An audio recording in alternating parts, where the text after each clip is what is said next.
Gente, eu estou aqui com o Jorge Furtado, que dispensa apresentações, mas mesmo assim eu apresento. Faz cinema, faz televisão, faz literatura, faz tudo. E no momento começou a filmar, ou já está filmando, se eu não me engano, Os Foras da Lei. É isso? Do que se trata, Jorge? Primeiro, um prazer estar aqui contigo, sempre. Desde o Prazer. dia que Dorival encarou a guarda no Jardim Puxa, faz Santos, tempo. 1986, se eu não me engano. 86 mesmo.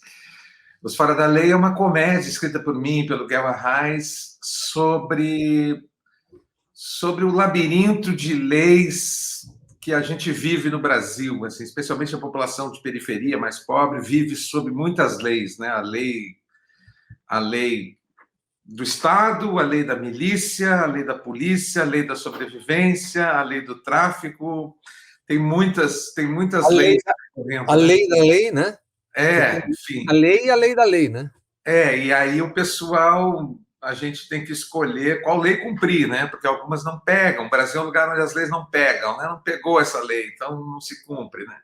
Então tem regras muito estranhas, assim, que eu e o Guel nos deparamos estudando e pesquisando, coisas tipo proibido assaltar taxista, que é uma lei estranha.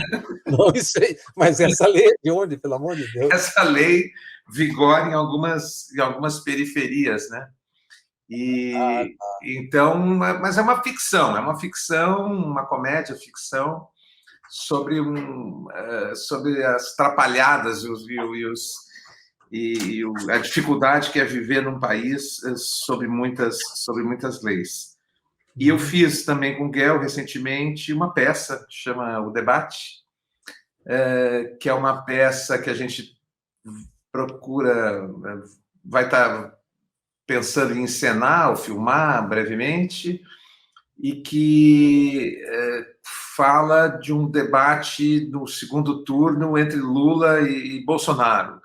Se passa em outubro de 22, dois jornalistas que estão acompanhando o último dia da campanha, o debate Um casal. entre os dois candidatos. Esses jornalistas são um casal, é isso? São um casal que ele é o editor do jornal e ela é a apresentadora do jornal, e eles foram casados durante algum tempo e estão separados há pouco tempo. E qual é E o choque? o choque é o seguinte: os dois são. Nenhum dos dois é bolsonarista, os dois são contra o Bolsonaro, mas com visões diferentes. Ele, o editor, um pouco mais cauteloso, acha que tem que ponderar melhor, e ela um pouco mais furiosa, assim, querendo chutar o balde, azar, não podemos subir no muro nessa hora, a gente tem que tomar partido, e enfim, então é uma questão, é uma peça sobre jornalismo e política, sobre como a imprensa, como os jornalistas se portaram na última eleição e vão se portar na próxima eleição, né? Você fez jornalismo também, né? Fiz. É porque eu me lembro que há coisa de talvez 8 ou 10 anos você fez um filme muito importante, inclusive com uma peça de 1630 e pouco, se eu não me engano, não me lembro o nome do autor, onde você... Ben Johnson. É isso, você fez um doc, Ben Johnson, Sim. tratando do jornalismo farsesco há 400 anos. 400 anos atrás. E tu é um dos entrevistados, inclusive. Tu és um entrevistado. É um filme, O Mercado de Notícias, que é a peça do Ben Johnson, é um filme sobre fake news, né? É interessante porque foi um pouquinho antes da expressão fake news se popularizar, mas o filme é sobre isso, sobre notícias falsas que já existiam, pode parecer que não, mas já existiam antes da internet, já existiam na imprensa escrita, na capa de muitas revistas e muitos jornais, as Bem fake news sempre existiram, né? E eu fiz aquele filme naquela hora ali, exatamente pensando em valorizar o jornalismo profissional, porque pareceu, num determinado momento da vida, que o jornalismo não era necessário mais, que é o seguinte, todo mundo tem seu Twitter, todo mundo tem seu Facebook, todo mundo tem... E para não precisar mais jornalismo, não precisa mais faculdade de jornalismo, e eu achei exatamente o contrário. Eu achei assim, agora é que nós precisamos de jornalista mesmo, né? Porque tem tanta gente tentando fazer isso, sem fazer isso, que a gente precisa do jornalismo de verdade. Aquilo é 2012? É de 2000, puxa, essas datas, eu sou a pior pessoa do mundo. Eu vou olhar aqui no Google, né? Mercado de notícias, filme, vamos ver o que ele vai me dizer. Eu acho que o filme é de 2014. 14, de 2014. E eu peguei ali, entrevistei jornalistas, grandes jornalistas que estavam... que viveram no tempo da imprensa de papel, cresceram, se criaram na imprensa de papel, né, das revistas e jornais, mas que viam a internet chegar e hoje, pensando neles, dizer, alguns já... Um já nos deixou, que é o Geneton, grande figura, Geneton de Moraes. Os outros, praticamente todos, acho que só o Jânio segue na imprensa de papel. Aos domingos da Folha. Não, na verdade, a Renata Lopretti também segue na imprensa, mas está na internet totalmente, com podcast e tal. Então, o Jânio foram encurtando os espaços. Ele, na época, fazia 5 colunas por semana, hoje tem uma no domingo. Hoje tem uma no domingo, que eu leio sempre. Mas, enfim, um grande jornalista. O Jânio, eu entrevistei ele por 1h20 ali. Ele é o papa do jornalismo político. Incrível. A vida do Jânio é inacreditável. Bom, no meio da entrevista, ele disse assim, quando nós entramos em Havana, eu disse, nossa, quem é Jânio? Eu e o Fidel. Ele estava com o Fidel quando a Havana foi tomada. Eu disse, gente, ninguém nunca fez um documentário. Não era o João Saldanha, né, que dizia que estava com Mao Tse Tung na China. Não, o Jânio realmente... Não sei se o João Saldanha estava com Mao Tse Tung, mas o Jânio estava realmente... Sei perfeitamente disso. E outra coisa, ele fez coisas assim incríveis. As pessoas podem não saber, mas os jornais antigamente tinham entre as colunas um fio, uma linha, um fio que separava as colunas, um fio preto que separava as colunas, né? Uhum. E o Jânio, na reforma do Jornal do Brasil, foi um dos caras que tirou aquele fio ali para o mundo, né? O mundo imitou a ele, né? Então, ele é um jornalista realmente incrível. E antes, acho que, se não me engano, o Correio da Manhã também. Sim, ele fez tudo, né?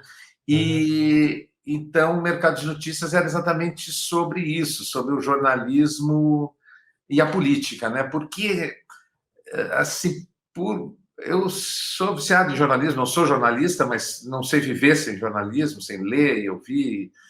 E a democracia depende inteiramente do jornalismo. A qualidade da democracia ela está relacionada diretamente com a qualidade do jornalismo. Né? O que o Brasil é hoje, isso é a minha opinião, não sei qual é a sua, tem muito, mas muito a ver exatamente com o jornalismo ou não jornalismo de anos anteriores. Exatamente. Você é um cineasta, fez um filme sobre jornalismo, e eu estou tocando nesse assunto porque, para mim, essa é uma questão central na chamada democracia brasileira. Central. Tem uma coisa que me incomoda, que eu queria te perguntar, porque a gente agora está muito racionalmente dizendo o seguinte, olha, não é hora da gente ficar discutindo certas coisas agora, porque agora temos uma coisa em comum, que é preservar o que temos e avançar de novo. Sim. Mas eu tenho uma dúvida, que é o seguinte, eu não fulanizo quando eu estou discutindo o jornalismo dos anos Moro, etc., porque o fulanizar não ajuda e rebaixa normalmente a discussão. Mas eu tenho uma preocupação que é o seguinte, todos nós sabemos, quem é minimamente do ramo, quem são eles, quem são elas, que conscientemente ou inconscientemente ajudaram a criar o espaço para que isso acontecesse, porque a extrema-direita, a escuridão avançasse. Qual é o meu incômodo ou dúvida? O fato da gente agora de novo passar por cima, porque não é hora, isso permite que daqui a pouco tudo se repita de novo. Então a gente vive uma espécie de um dilema, eu acho, entende? Não precisa fulanizar, mas nós temos que discutir o que foi feito e o que não foi feito. Como nós chegamos até aqui? Eu concordo totalmente contigo. Eu acho que inclusive no Mercado de Notícias eu falo disso, eu já escrevi sobre isso muitas vezes. Houve um momento ali que isso foi expresso explicitamente, verbalmente, por escrito, talvez não verbalmente, pela Judite Brito, que na época era presidente da Associação Brasileira de Jornais, que ela disse o seguinte, que assim, ó, a verdadeira oposição hoje é a imprensa, porque a oposição está muito fragilizada, ela disse. Enfim, então a oposição era a imprensa. No momento em que a imprensa resolveu ser a oposição, ali o negócio desandou completamente, porque a questão é a seguinte, a profissão de jornalista ela é talvez as profissões mais simples de definir que existem. A profissão de jornalista é a pessoa encarregada de dizer a verdade. Ela, mesmo que a verdade não exista objetivamente, a busca é essa. Bom, isso é o que aconteceu. Infelizmente foi isso que aconteceu, mas eu gostaria que o Grêmio estivesse numa situação melhor, mas eu tenho que informar a vocês que o Grêmio está na penúltima colocação, não tem nada a fazer. Então, isso é a profissão do jornalismo. Então, quando o jornalismo abre mão disso para fazer política, que não é essa a função da política é chegar ao poder. Né? O objetivo de qualquer partido político é alcançar o poder, para poder colocar em prática as suas ideias. Né? E a imprensa não. A imprensa tem a função de dizer, não, acontece isso, está acontecendo aquilo. Quando o jornalismo deixa de fazer essa função, aí o Brasil ficou à deriva. Assim, a gente não sabia, mas é verdade que o Lula é dono de um apartamento no Guarujá? Mas como é que ele é dono se ele não tem a chave? Se ele não tem a escritura? Se ele não pode vender? Se ele não deixou uma roupa no armário? Como é que ele é dono? E seu apartamento foi dado como garantia pela empreiteira OAS para outrens. Então, assim, coisas absolutamente sem sentido foram compradas assim como verdade e, enfim, então ali o país ficou realmente com problemas assim e houve uma criminalização da política, assim, muito assim, todo dia, não é nem o que se diz, mas se todo dia a notícia da política, ladrão roubou, dinheiro, dólar, não sei o que, as pessoas ficam assim, bom, então tudo que está aí é péssimo. O que aconteceu? Uma elite tentando voltar ao poder sem voto, né? Ela criminalizou a política, está tudo errado, esses partidos o partido do governo são ladrões, é roubo, só que a população vendo isso botou geral. Morreu na escuridão. Exato. Se você não tem a política, como ela está posta com seus defeitos e qualidades, você tem a escuridão. Exatamente. Então ficou assim, bom, mas então o que tem aí que não é de nenhum... Porque eu via dizer assim, o que nós estamos vivendo hoje no Brasil é uma coisa resultado diretamente de uma lógica teratológica que é qualquer coisa menos o PT. Qualquer coisa menos o PT é o PSL, por exemplo. Ninguém pensou, mas o que é o PSL? Que partido é esse PSL? É mais ou menos o mesmo debate da terceira via agora. A terceira via não é que exista já uma terceira via, é que tirar do armário, ou da geladeira, ou do fogão, ou debaixo da cama, algo que seja qualquer coisa menos o PT. E quando você diz isso, e eu digo isso, dirão, é porque é comunista, ou é petista, não sei o quê. Não, agora a coisa ficou qualquer coisa menos o PT e menos o Bolsonaro. Então, é nenhum nem outro. Bom, mas aí qual é a terceira? Não vai ter um botão escrito terceira via na urna, vai ter a cara de alguém lá. Então, a política... E também tem um negócio assim que eu acho que tem a ver com a internet também, que é o seguinte, assim, não, nenhum político presta. Eu tenho vários amigos, conhecidos, queridos, inclusive, que dizem, todos são horríveis. Ou tu te candidata, tu mesmo, ou então tu tem que escolher um deles, eu não posso votar no Drauzio Varela, ele não é candidato, eu não posso votar no Caetano Veloso, no Zé Miguel Wisnik. Eu falei com o Drauzio um dia, eu perguntei, ele falou, de jeito nenhum. Eu gostaria muito de votar no Drauzio Varela, mas ele não quer ser candidato. Então assim, bom, mas então se não há candidato, tem uma piada que eu vi, alguém publicou, que se o cara chega numa pizzaria, quais são os sabores que tem? Nós temos calabresa e grama. Eu não gosto muito de calabresa. Bom, então vai comer grama.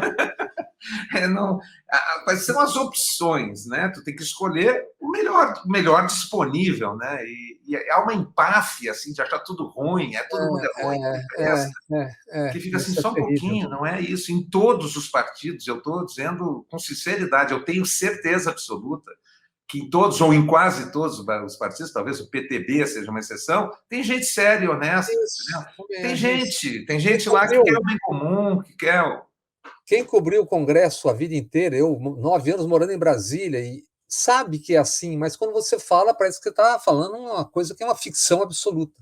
Mas, Sim. Jorge, para voltar ao aquele seu filme de então, sobre jornalismo, política e o teatro e a peça, né? Uhum.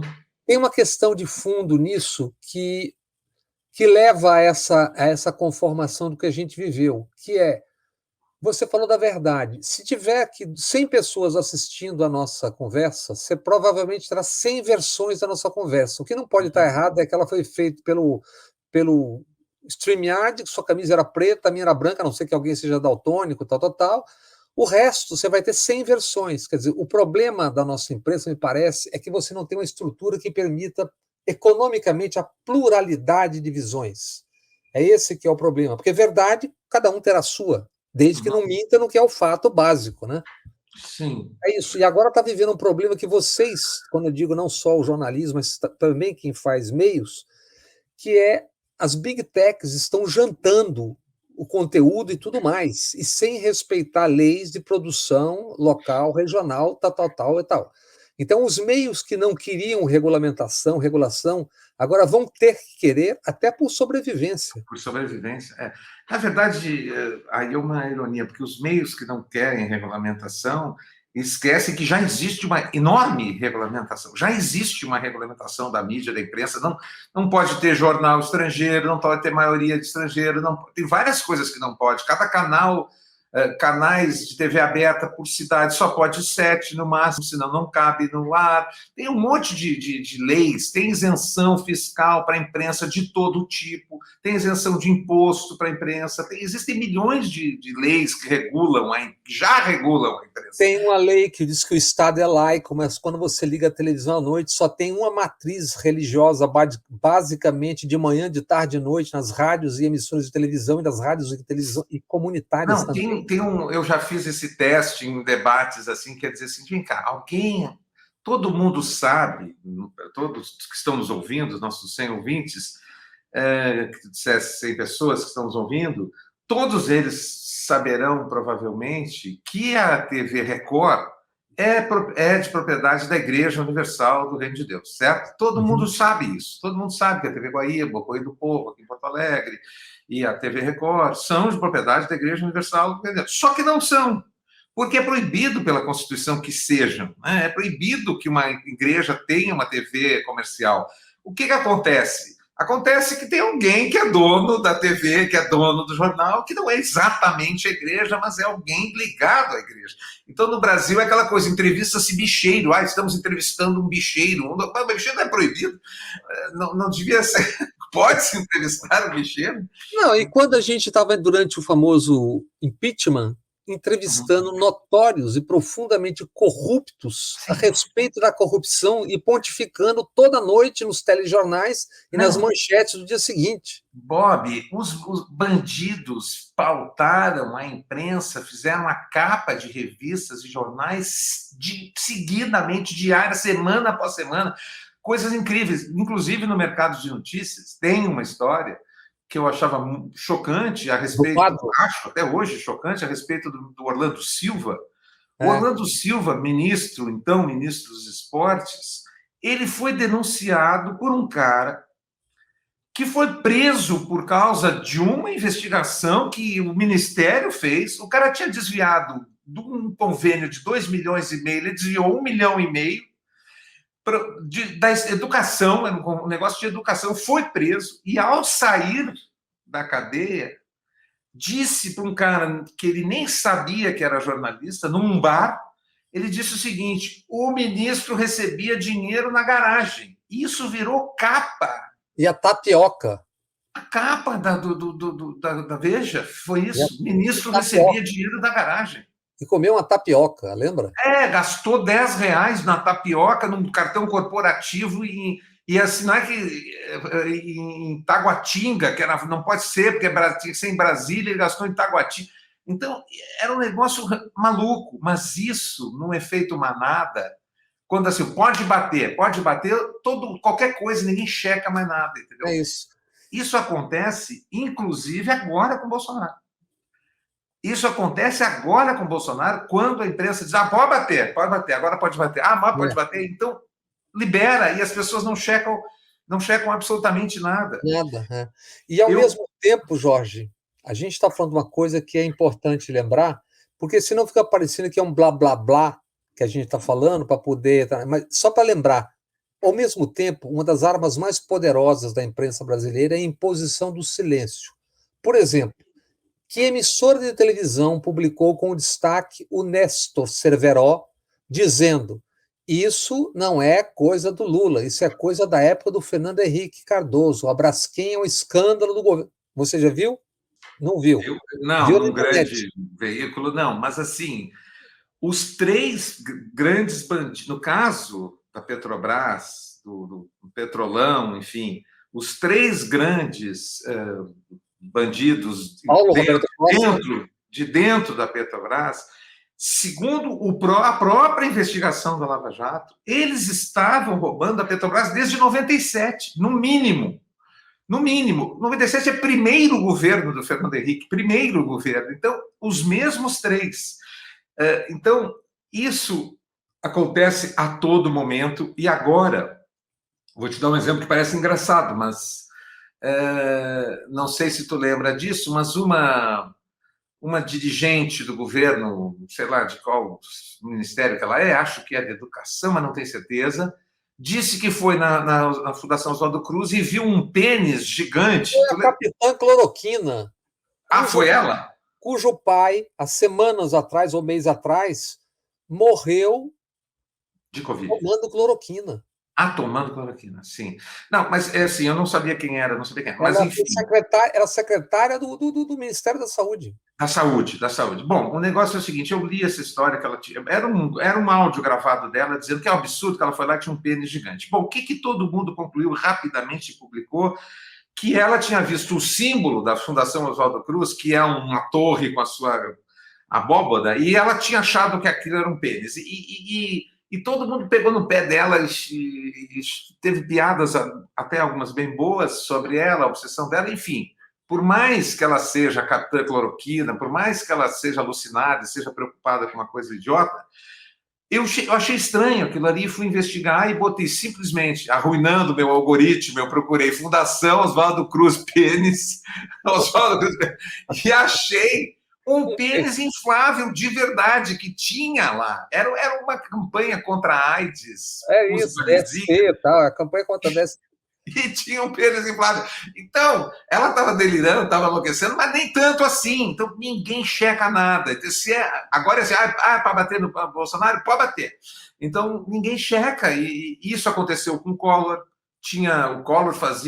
Dizia-se que o Collor fazia rituais com sacrifício de animais no porão da casa da Dinda. Satânicos, é isso. Ninguém checou nada de nada, entendeu? Então, a imprensa tem esse problema, assim, quando o patrão manda, pode bater, libera, e aí ninguém checa mais nada. O outro lado vamos checar outra vez? Vamos checar outra vez, como fala.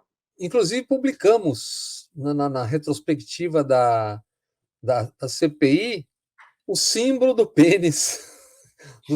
Do pênis, não, da fundação. Da fundação, aí tu vai. Então é um negócio assim que eu acho que um desastre desse tamanho, nós estamos vivendo um momento muito triste da história do Brasil, muito, muito triste, assim, por todos os motivos, assim, a gente ter coincidido um governo fascista, genocida, imbecil, incompetente, junto com uma pandemia mundial, essa junção das duas coisas é um castigo que o Brasil nem merecia, eu acho, mesmo que tenha feito tudo errado, nem merecia. Então nós estamos vivendo um momento tristíssimo, assim, que vai custar muito para a gente voltar a ser uma coisa que éramos há 10 anos, ou mais, né? Então, e a imprensa tem uma função fundamental nessa reconstrução, né? Mas para isso ela precisa ser profissional, ela precisa checar os fatos, ela precisa voltar ao dia seguinte e ela precisa ter a busca da verdade como seu parâmetro. Mas eu acho que um desastre desse tamanho, como a gente está vivendo, todos nós temos alguma forma de culpa, claro, de participação. Ou por omissão, ou porque não gritamos alto o suficiente, ou porque não brigamos suficientemente. Alguma coisa nós fizemos. E nós, eu falo do campo da esquerda progressista, cometemos muitos erros. A nossa peça, o debate, fala um pouco disso também. De subestimar, assim, que me foi dito por altas figuras dos governos petistas, e nós nunca acreditamos que o Bolsonaro podia ganhar, eles nunca acreditaram que ele podia ganhar, né?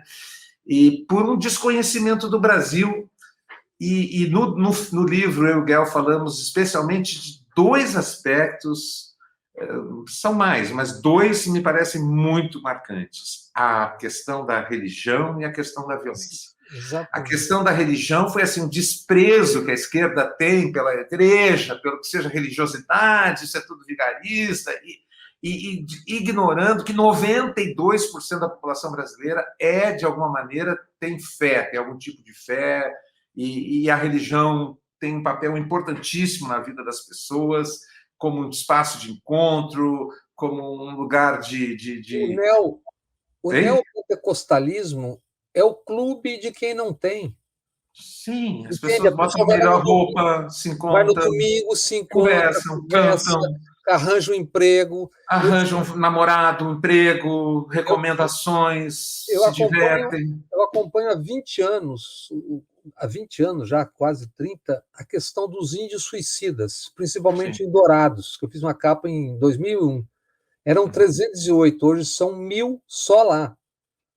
Quando eu estive lá em 2001, eram 40 denominações neopentecostais dentro das aldeias de Dourados, da aldeia. Agora são mais de 80. Entende? Então, onde a esquerda, ou quem quer que seja, não estivesse, eles estavam, entende? E estavam no lugar onde não deveriam estar. Isso, inclusive, quando o Lula estava preso, eu fiz uma pergunta para ele, depois, quando foi lá pelo final, ele falou: nós nos descuidamos.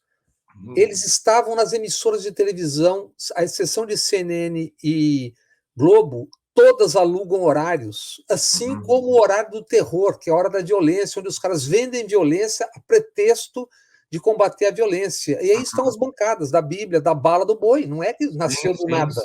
Sim. Nasceu disso. Então, assim, esse desconhecimento, esse desprezo, essa ignorância da esquerda a respeito da religiosidade da população brasileira, mundial, na verdade, né? É total. E a outra questão é a questão da violência, da segurança, né? Porque, assim, esse governo idiota que está aí, incompetente de todas as maneiras, ele não tem nenhuma proposta para combater a violência, nada, não tem nenhuma ideia boa, razoável que seja para a segurança. Mas ele se vendeu em cima da questão da violência, da segurança, da arma, que é a pior ideia do mundo, mas enfim. E a esquerda sempre disse que para combater a violência, para aumentar a segurança, nós precisamos distribuir renda, dar educação, emprego, o que é verdade. Mas não resolve o problema de agora, o cara que está sendo assaltado ali, que tem um cara andando de fuzil na calçada dele. Imagina nós, brancos, da classe A, se tivesse gente andando de fuzil aqui na calçada. Se a gente diz, não, a educação e a distribuição de renda. Não, não é isso. Só que não é aqui. Como diz o outro, entrou em casa, é tiro de canhão, é isso. Exato, entende? Então, para um pouquinho. Então, qual é a proposta que a esquerda tem para combater, para diminuir a carnificina de 60 mil mortos a bala por ano no Brasil? O que tem? Qual é a ideia? Né? Tem alguma ideia? Eu não sei dizer, não, deviam fazer isso, eu não sei. Mas... Tinha gente formulando, eu não sei. O problema é a aplicação. Tinha Luiz Soares, tinha gente formulando. O problema é você aplicar, é você enfrentar as bancadas no Congresso, Assim como a questão da As comunicação de massa, milícias, os grandes grupos criminosos que se organizam que tem totalmente. representação no Congresso, Os presídios foram terceirizados para as com as corporações criminosas. criminosas.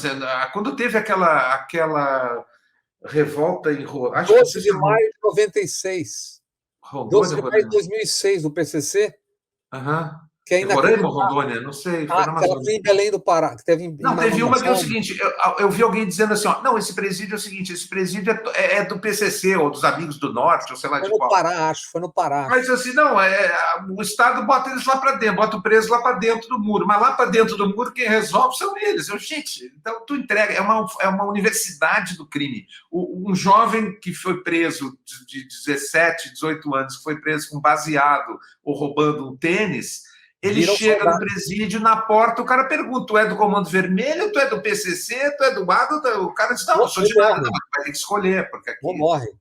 Ou tu morre, entendeu? Olha, Jorge, é o seguinte, isso aqui é uma conversa, nós estamos batendo bola, trocando coisas, porque às vezes a gente fala, pô, mas vocês estão falando, não é uma entrevista, nem um interrogatório, é uma conversa para deixar bem claro, né? Porque às vezes o nego cobra aqui. Então eu queria, tem coisas que a gente falou que deixou, que eu acho que tem a ver, o que você falou do jornalismo, o hoje, o agora, o Brasil, o mundo, você concordaria ou não que isso tem a ver com a coisa da era digital? Quer dizer, é a era digital que permite que os fascistas, os nazistas, primeiro se reconheçam, se encontrem nas suas tribos via digital e depois se agrupem e se tornem uma força política que se tornaram. Né? Sim. Essa é uma coisa. Essa é uma coisa. Tem a questão da demanda, oferta e o clique, né? O cara, assim, se eu botar aqui, olha, deu tudo certo hoje na campanha da educação para jovens adultos no Belém do Pará, ninguém vai ler essa notícia, ninguém quer saber disso. Mas que é preta.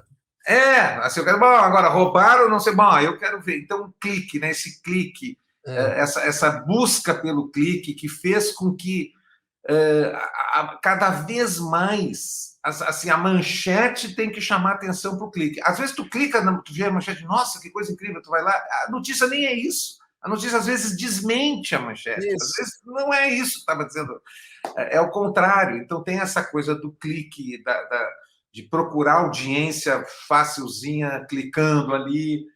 Isso é uma coisa. Tem essa pluralidade de veículos, assim, bom, como tem 200 mil canais, mas como é que eu chamo atenção para o meu canal? Como é que eu chamo atenção para o cara clicar aqui? Eu tenho que fazer um negócio diferenciado. Isso virou um negócio. Então, tem gente fora do Brasil que faz fake news porque a fake news dá dinheiro. A fake news é um negócio que dá audiência, dá clique, porque dá audiência no YouTube. Então, cara, assim, se eu escrever aqui, o Zé Bob e o Jorge roubaram 2 galinhas, tu não vai clicar para ver, entendeu? Aí, não era uma entrevista, não sei o que. Bom, aí o cara já clicou, né? Aliás, tem um canal esportivo que me irrita muito, um famoso canal esportivo brasileiro, que agora são 2, que o cara sempre bota, ele anuncia, olha, veja o cara, mas ele não dá notícia para você poder clicar e ver, é uma coisa profundamente irritante. Não, e tem a questão tecnológica que também mudou muito. Por exemplo, na última eleição, uma coisa que eu só fiquei sabendo depois, naquela campanha de fake news disparada e paga, mamadeira de piroca, mamadeira de piroca e outras coisas do gênero, aquilo foi assim, eu não sei o número exatamente, mas é mais da metade, eu acho que é bem mais da metade dos celulares brasileiros saem de fábrica ou chegam na mão das pessoas sem conexão com a internet, mas com o WhatsApp. Então, o cara tem um WhatsApp no celular dele, os celulares mais simples, mas ele não tem Safari, nem Chrome, nem nada que ele possa entrar na internet, certo? Não tem conexão com a internet. Então, ele recebe uma mensagem no WhatsApp dizendo, veja só, o Haddad está distribuindo mamadeira de piroca, clique aqui. Ele não tem como clicar. Ele só tem como repassar. Ele pode passar adiante, ele pode acreditar, mas clicar para verificar, procurar, para ver se é verdade ou não, ele não tem nem como tecnicamente, tecnologicamente, fazer isso. E aí, na última semana, 10 últimos dias da campanha, se fez disparos maciços de coisas de comportamento desse tipo para evangélicos. Para evangélicos. Isso, a questão moral que já vinha desde o aborto que a mulher do Serra lançou na eleição de 2010, junto com o Índio da Costa, lá em Nova Iguaçu. Exatamente. Ela andava pelas periferias. A Dilma tinha feito um aborto. Museu, tudo aquilo foi uma questão moral. A primeira questão, inclusive a corrupção, é a questão moral. E eles cometeram um erro brutal, a esquerda no poder, ou a dita esquerda no poder, o PT, de permitir que o Marco Feliciano, o infeliciano, fosse o presidente da Comissão de Direitos Humanos em 2013, ganhou um púlpito para a questão moral, para o discurso, para aquelas presepadas todas. Não, a gente, assim, é aquela história que tu falasse, talvez não seja o momento de falar disso, mas, né, o que a gente vai fazer? Tem que falar. Entregar a Caixa Federal para o GEDEL, entregar a coordenação para o Temer e para o Eduardo Cunha, Tem que falar. entregar, e para o Palocci, né, para não falar só de fora, né, o Palocci era o homem forte do PT, na economia. Então, a esquerda cometeu muitíssimos erros. Né? E também tem mais uma coisa, não gosta de ouvir crítica, nem observação negativa, seja de quem for, isso é todo mundo igual. Isso é muito ruim, porque isso cria um ambiente sempre... Você está vendo esse debate patético agora, de ciristas, lulistas, essa coisa absolutamente baixa astral, cara, né? Porque uma coisa é você ter divergências, outra coisa é você querer se matar, cara. Não, e outra coisa também que é o seguinte, eu me lembro que eu ouvi falar pela primeira vez do tal Olavo de Carvalho, matador de ursos, que apenas que eu ouvi falar dele foi na tradução que ele fez do livro do Schopenhauer, Erística, que no Brasil se chamou Como Vencer um Debate Sem Precisar Ter Razão. Era traduzido por ele com comentários dele, que eu achei até meio bobos, não sabia quem era, assim. O livro do Schopenhauer, Erística, é um livro sobre como vencer um debate sem usar, com falácias, usando falácias. Só que o livro do Schopenhauer era uma advertência sobre o perigo disso, virou manual de política, virou manual, assim, ofenda. O Olavo de Carvalho diz isso, não argumente, ofenda. Então, tu fica assim, o cara diz, você é um ladrão, você é um mentiroso. Bom, talvez os dois tenham razão. O seu cara realmente é um ladrão, o outro realmente é um mentiroso, mas isso não é um debate, isso aí essa falácia ad hominem, o envenenar o poço, dizer você é um ladrão, você é um canalha, vagabundo. Não, tudo bem, mas você é um ladrão. Ambos se anulam. Ambos se anulam. É uma coisa que não é debate nenhum, não se anda para lado nenhum. Isso é um incômodo. Mas olha, uma coisa para a gente não deixar passar antes da gente partir para o que você está fazendo também, é porque tudo que a gente está falando aqui, eventualmente vai ter uma inserção que mostra. Teve outros dois grandes momentos que seguiram inédito. Um é o Emílio Odebrecht dizendo com todas as letras, também não vi em televisão alguma, a imprensa sempre soube de tudo, agora veja esse absurdo, todo mundo fazendo de conta que não sabia, e vocês procuradores também, mas não vocês a a velha guarda, entende? Seguiu inédito. E outra é uma matéria do Gerson Camarote, já que você discutiu tanto o Instituto Lula, mas não pode falar, porque só pode falar. Do Instituto Fernando Henrique, que teve uma festa. Você passa o chapéu, um jantar em novembro, outubro de 2000, dentro do Palácio da Alvorada, presidente com os 12 maiores empresários do país, arrecadando para o Instituto. Qual é o problema de escrever e dizer sobre isso? Nenhum. Mas não tem. Não, teve, eu não sei se tu lembra, no vazamento do Wikileaks, uma reunião também, tudo que eu sei pela imprensa, porque eu não converso com político, eu não falo com ninguém. Uma matéria da Folha de São Paulo dizendo que o Serra, em Foz do Iguaçu, numa reunião com gente das petroleiras americanas, prometeu textualmente dizer o seguinte, olha aqui, deixa o PT mudar o negócio da partilha, quando a gente voltar para o governo, a gente volta como era antes, vocês vão poder... Ele disse isso, está na Folha, eu li na Folha. Essa matéria. E foi exatamente o que aconteceu. Né? O que aconteceu? Quando o Brasil achou tal pré-sal, cresceu o olho de todo mundo. Disse, nós precisamos pegar aquele negócio lá.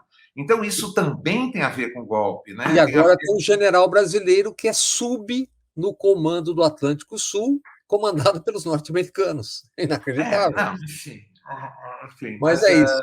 Mas vamos ao que você está fazendo, vamos à peça, vamos ao que é o debate, a peça que você fez. O debate são dois jornalistas que que estão pensando assim, bom, agora nós temos que derrubar o Bolsonaro. Ok, nós temos que impedir que o Bolsonaro se reeleja. A opinião, os dois acham isso.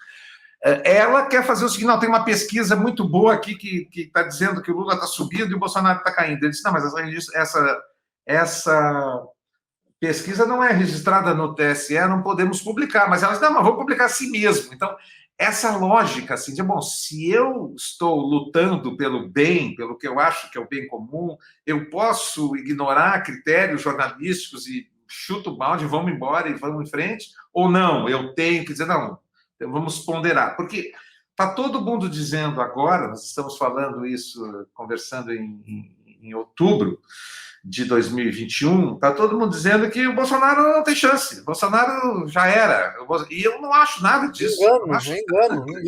É um grande engano. Eles vão abrir dinheiro, vão depositar dinheiro na conta das pessoas, vão distribuir gás, vão distribuir dinheiro e vão prometer tudo que for possível, considerando que todos os presidentes que foram candidatos à reeleição se reelegeram, tem um poder na mão enorme o governo para fazer campanha, para chegar na hora e inaugurar ponte, distribuir dinheiro para prefeito e tal.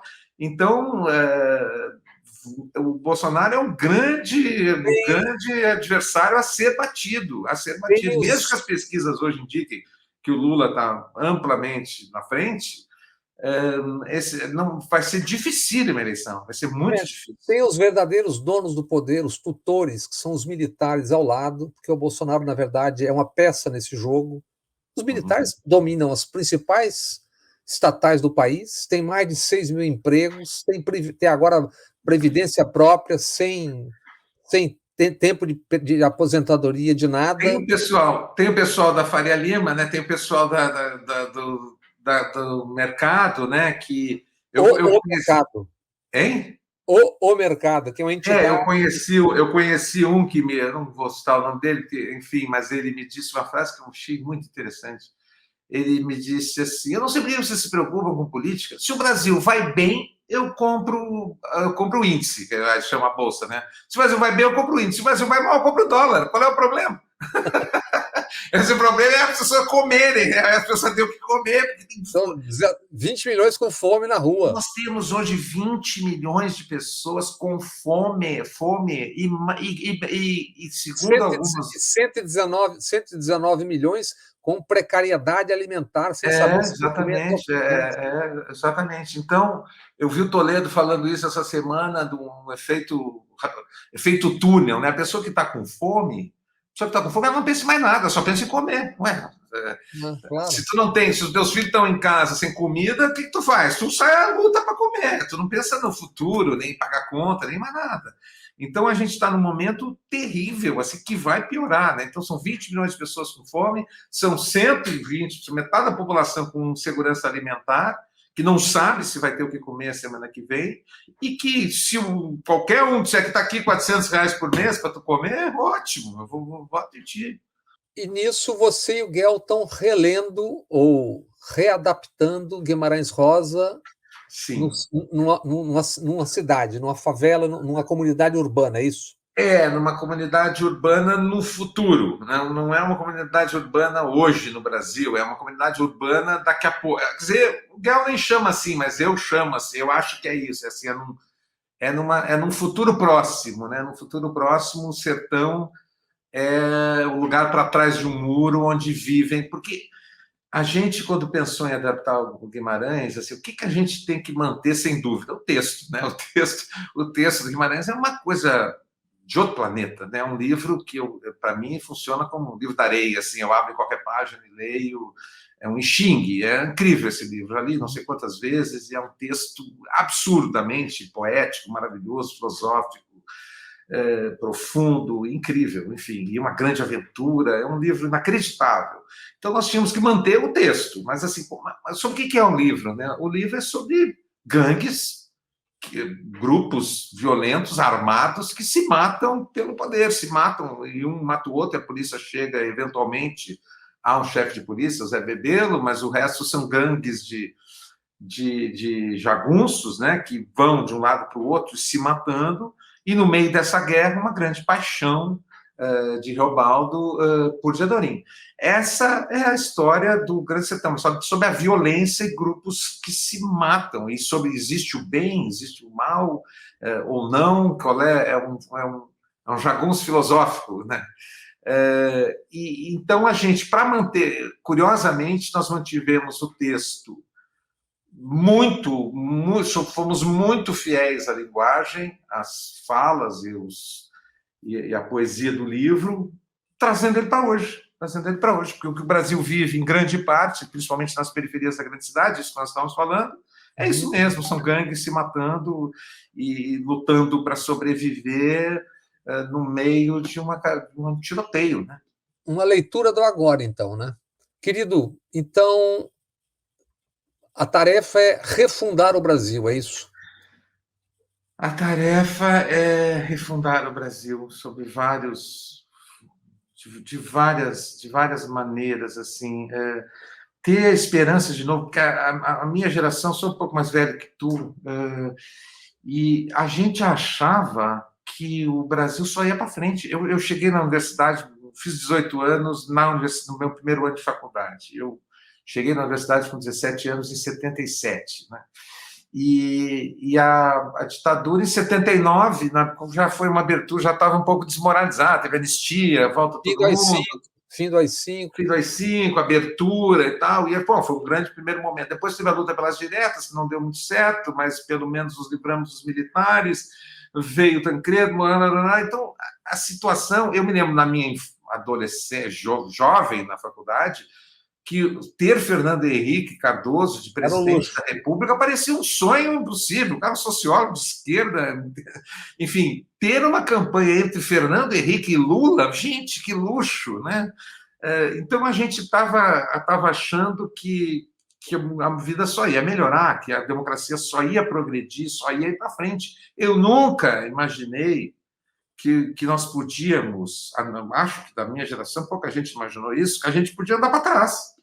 Voltar para trás, eleito, assim, por voto, pelo voto, né? Então, realmente foi um baque muito grande que a gente tem que absorver, pensar onde é que não erramos para ver o que fazer, Assim, é hora das pessoas de bom senso, de lúcidas, dizerem, tudo bem, vamos primeiro botar ter ordem na casa, aqui tem gente que trabalha, porque esse governo, não é nem que ele seja ruim, ele não é um governo, não há governo algum, não há nada na educação, não há nada na saúde, o que há é de ruim, né? Na saúde, na educação, na cultura, na indústria, no emprego, na segurança alimentar das pessoas, não há nada, não tem um ponto que tu possa dizer que esse governo, não, isso aqui foi legal, eles fizeram, não tem nada. Então, nós temos que nos livrar dessa turma, de todo jeito, né? Ouvindo o que você está dizendo, e fazendo novamente uma ponte com o jornalismo para encerrar, o não julgamento devido do período militar, das figuras do período militar, sim, permitir, que aliás tem a ver com a violência, as milícias são netas ou filhas dos esquadrões da morte.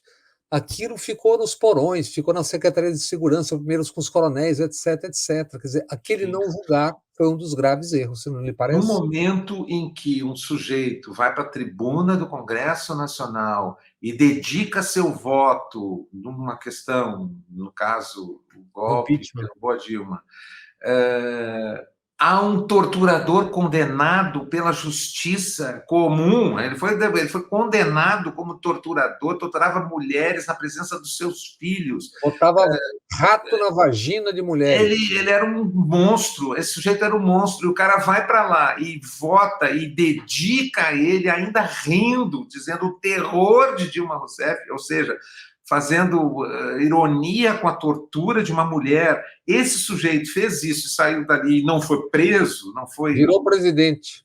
E virou presidente da República pelo voto. Então, nós estamos numa crise moral, ética, política completa, né? E a imprensa tem grande parte de participação nisso. Muitos desses jornalistas já fizeram de algum tipo não, realmente me arrependi, votei errado, tem vários, né? O que é bom, né? Pelo menos. Ótimo! Não, ótimo. porque o meu incômodo é o incômodo com que os que cobram, os e as que cobram autocrítica e não fazem a sua própria. E farão tudo de novo, isso eu tenho a convicção, assim que for necessário. Talvez. Eu não sei, eu acho que eu me acostumei a ser um leitor ativo. Assim, eu procuro ler, eu leio os jornais, os grandes jornais, pelo menos 2 grandes jornais todo dia. Eu vejo todo o jornal, eu procuro ver o jornalismo alternativo que há no YouTube, tem o teu canal, tem Spotify, tem o Fórum de Teresina, eu leio o site, então eu procuro eu acho que isso a gente tem que buscar ativamente a informação. A gente antes era assim, recebia o jornal, eu era criança, chegava o Correio do Povo lá em casa, a gente lia o Correio, bom, é isso aí. Acabou. Agora não, agora a gente tem que buscar numa lógica de uma frase que eu cito sempre, que eu achei que era do Pasquim, depois descobri que não, que era minha mesmo, eu já tomei conta dela, que eu usei no filme, que é: se você não está em dúvida, é porque foi mal informado. É isso. Tu tem que ficar em dúvida. Quando você está tudo certo, não, vai ver bem se é isso mesmo e tenta descobrir melhor, procura outra fonte, tenta entender, tem que fazer isso.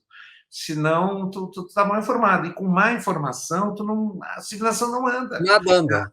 Hannah Arendt diz isso, eu usei lá no Mercado de Notícias, assim, a civilização é impossível sem pessoas dispostas a dizer a verdade. É impossível. A gente tem que ter alguém que diga assim: olha aqui, pessoal, temos uma pandemia que ela mata as pessoas, então temos, o que eu vou fazer? Não é bom mesmo. Uma sensação de pregar no deserto, quando se diz: gente, o fundamental é como é que você soube das coisas. Se a gente não cuidar disso... Aonde? Não, eu canso, assim, às vezes eu tenho uma mãe de 94 anos, 93 anos, Maravilha. E ela, assim, às vezes me dizia assim: eu vi isso, minha filha, eu vi isso aqui. E eu disse: aonde tu viu isso, mãe? Na internet. Eu disse: mãe, mas a internet não é um lugar, a internet é um... Quem na internet disse isso? Não sei, alguém disse isso. Mas a gente tem... Então, a gente tem que saber, bom, quem é que está falando? Qual é a fonte dessa informação? Onde é que... E o Nassif diz isso: às vezes a notícia é chata. Às vezes a informação é um negócio chato. Assim, para tu entender, tu tem que ler.